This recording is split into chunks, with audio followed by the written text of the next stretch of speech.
Hello, you are listening to the OmniTalk Fast 5, brought to you in partnership with the A&M Consumer and Retail Group, Firework, SPS Commerce, and Sezzle. Yes, let's go to headline number 3. In somewhat related news, Amazon continues to close even more of its Amazon Go stores here in the US. So according to Payments Dive, Amazon has closed its Amazon Go store located at Fifth Avenue and Marion Street in Seattle. The store opened in 2018. It was actually the second Amazon Go store that Amazon ever opened. Amazon has not opened a new US Go store since March, right before it announced plans to close 8 Go stores this year. Chris, what are your lessons and takeaways from this? It felt we were hesitant to put another Amazon story in the Fast 5, but I feel like there's some reasons that we went this route. But explain yours. Yeah, I'm really glad we put this story in retrospect. And I got a lot to say on this. And I want to give a shout out to our buddy Dilip Kumar too at Amazon, who, take what I say, Dilip, and I'm trying to be as thoughtful as I can and as constructive in my critique that I'm about to lay on Amazon and the history of Amazon Go here. But here's my take, Ann. So the big lesson here to me is that just walk out with the pre-entry scan requirement alongside of bad merchandising, as you and I saw, especially in the license operation in Philly, which, fair play to Amazon, is not run by Amazon, but we saw that a couple of weeks ago in the Philly airport where they didn't have price tag signs, right, in the operation. When you combine those two things, it's just a bridge too far for most consumers, I think. And so I say that also because of what I'm hearing on the flip side of this argument. As you mentioned at the outset, we just did a podcast with particularly Annika Vos of Reva, who is probably the foremost expert on computer vision AI in a physical retail store outside of Dilip and outside the team at Amazon.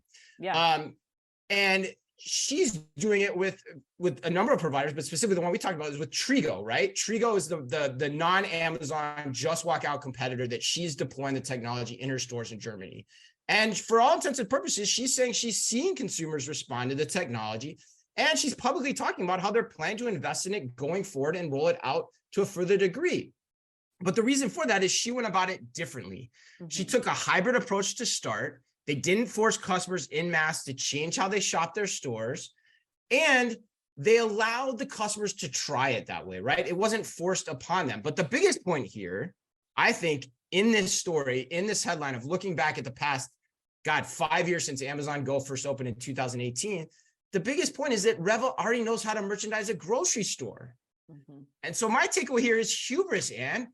Amazon screwed up thinking that it A, knows how to run a grocery or a convenience store, either one of those, that it knew how to do that, and that 2, it could deploy a tech that no one had ever used on top of either one of those new experiences. So in retrospect, it was like Amazon was running 2 experiments at the same time as opposed to 1.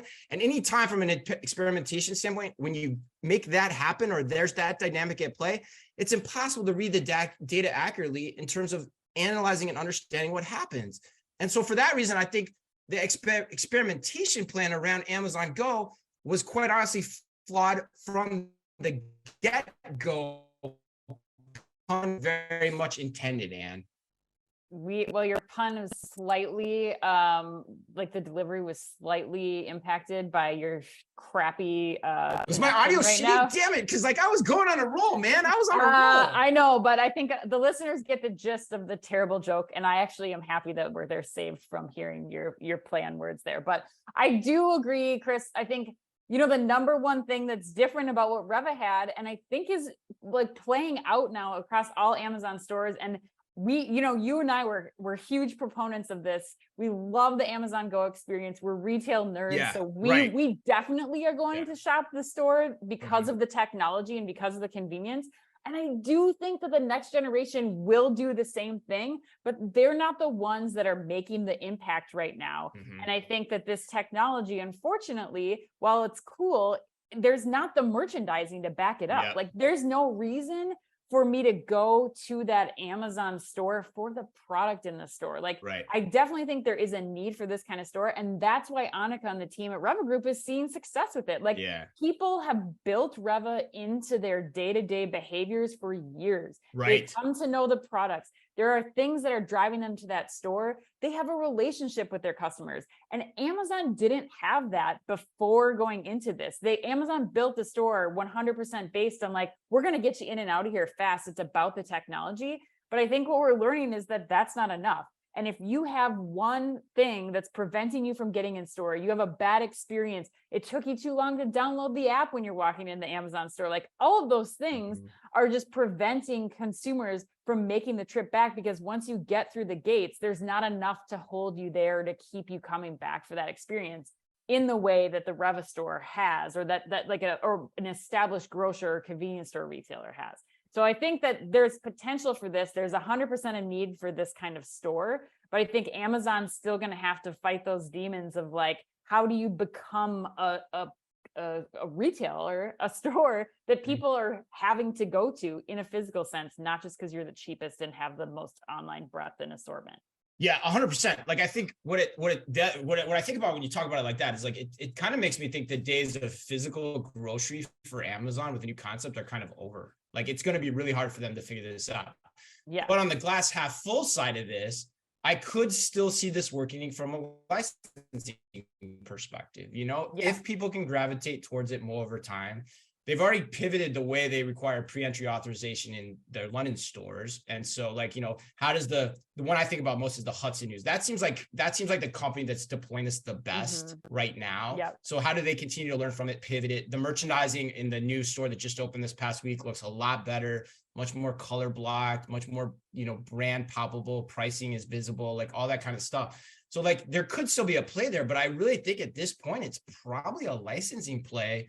And then you're going to have the question of customer acquisition if you go pre-entry authorization against the cost of the investment to make this happen. And so I don't know, those are still some big ifs, I think, for most purveyors of these types of operations. Yeah, it's definitely not the future that we anticipated for Amazon Go, Chris, but no, it's not. Or the other option is you'll go in there and you get some people, which they've done, get some people that really understand how a grocery store works and what good merchandising looks like and how it's done day in and day out and make it happen.